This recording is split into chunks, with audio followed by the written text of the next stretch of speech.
Hello friends, welcome to VLS kitchen. ఈరోజు నేను చేయబోయే రెసిపీ మిల్ మేకర్ బిర్యానీ. ఈ మిల్ మేకర్ బిర్యానీ అనేది చాలా ఈజీగా, సింపుల్గా, టేస్టీగా చేసి చూపిస్తానండి. ఇది అనేది మనకు అచ్చం నాన్ వెజ్ టేస్ట్తో వస్తుంది. మీరు కూడా ఒకసారి ట్రై చేసి చూడండి. మీరు కనుక మా ఛానల్ని ఫస్ట్ టైం చూస్తున్నట్లయితే మరిన్ని లేటెస్ట్ వీడియోల కోసం క్రింద ఉన్న సబ్స్క్రైబ్ బటన్ని క్లిక్ చేయండి. ఈ ప్రాసెస్ ఎలానో చూసేద్దామా. ముందుగా ఒక బౌల్లో 100 గ్రాముల మిల్ మేకర్ తీసుకోవాలి.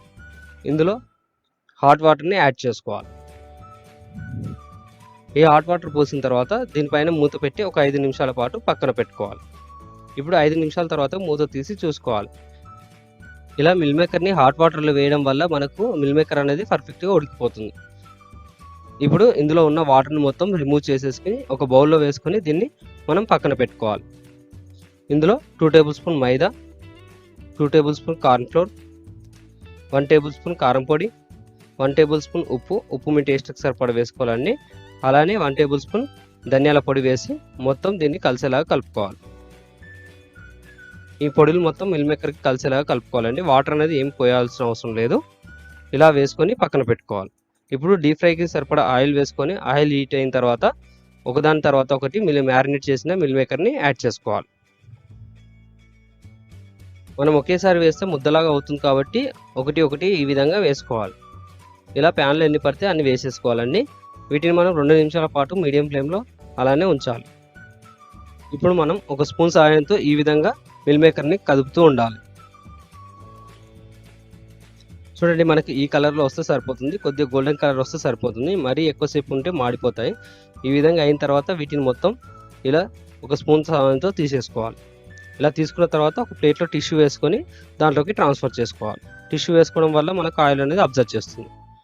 ఇప్పుడు దీన్ని చూడండి, చాలా బాగా వచ్చాయి. ఇలా చేసుకున్న తర్వాత వీటిని పక్కన పెట్టుకోవాలి. ఇప్పుడు వేరొక ప్యాన్ తీసుకొని 2 టేబుల్ స్పూన్ ఆయిల్ వేసుకోవాలి. ఆయిల్ వేడి అయిన తర్వాత కొద్దిగా షాజీరా, లవంగాలు, దాల్చిన చెక్క, ఇలాచి, బగారా ఆకు వేసి వీటిని కొద్దిగా వేయించుకోవాలి. వీటిని మొత్తం లో ఫ్లేమ్లో వేయించుకోవాలండి.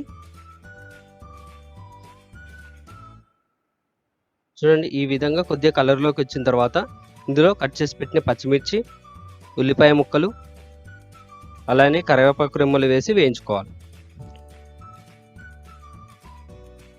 ఈ విధంగా లో ఫ్లేమ్లో కలుపుతూ ఉండాలి. ఇలా కొద్దిగా వేగిన తర్వాత 1 టేబుల్ స్పూన్ కారం పొడి, 1 టేబుల్ స్పూన్ ఉప్పు వేసి కలుపుకోవాలి.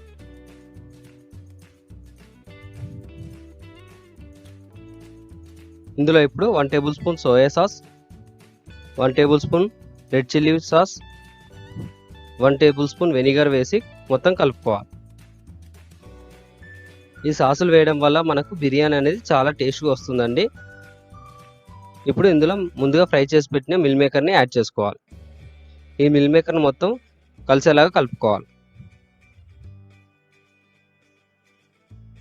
ఈ విధంగా మొత్తం కలుపుకున్న తర్వాత దీనిపైన మూత పెట్టి 2 నిమిషాల పాటు లో ఫ్లేమ్లో ఉడికించుకోవాలి. ఇప్పుడు ఒకసారి మూత తీసి కలుపుకోవాలి.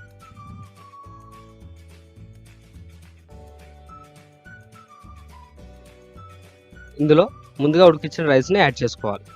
ఈ రైస్ అనేది మొత్తం కలిసేలాగా ఈ విధంగా కలుపుకోవాలి. ఈ మిల్ మేకర్ బిర్యానీ అనేది మనం ఇన్స్టెంట్గా అప్పటికప్పుడు చేసేసుకోవచ్చు అండి. పిల్లలు కూడా ఎప్పుడైనా అడిగితే ఈ విధంగా చేసి పెడితే వాళ్ళు అనేది చాలా ఇష్టంగా తింటారు. బయటికి వెళ్ళి రెస్టారెంట్లో తెచ్చుకునే బదులు ఇంట్లో చేసుకుని తింటే చాలా బాగుంటుంది. దీన్ని ఒక 2 నిమిషాల పాటు లో ఫ్లేమ్లో అలానే ఉడికించుకోవాలి. ఫైనల్గా కొద్దిగా కొత్తిమీర వేసి గార్నిష్ చేసుకుంటే సరిపోతుంది. అంతే అండి, ఎంతో టేస్ట్గా ఇంట్లోనే మనకు మిల్ మేకర్ బిర్యానీ వేడివేడిగా రెడీ. మీరు కూడా ఒకసారి ట్రై చేసి ఎలా వచ్చిందో కామెంట్ రూపంలో తెలియజేయండి. Thanks for watching the video.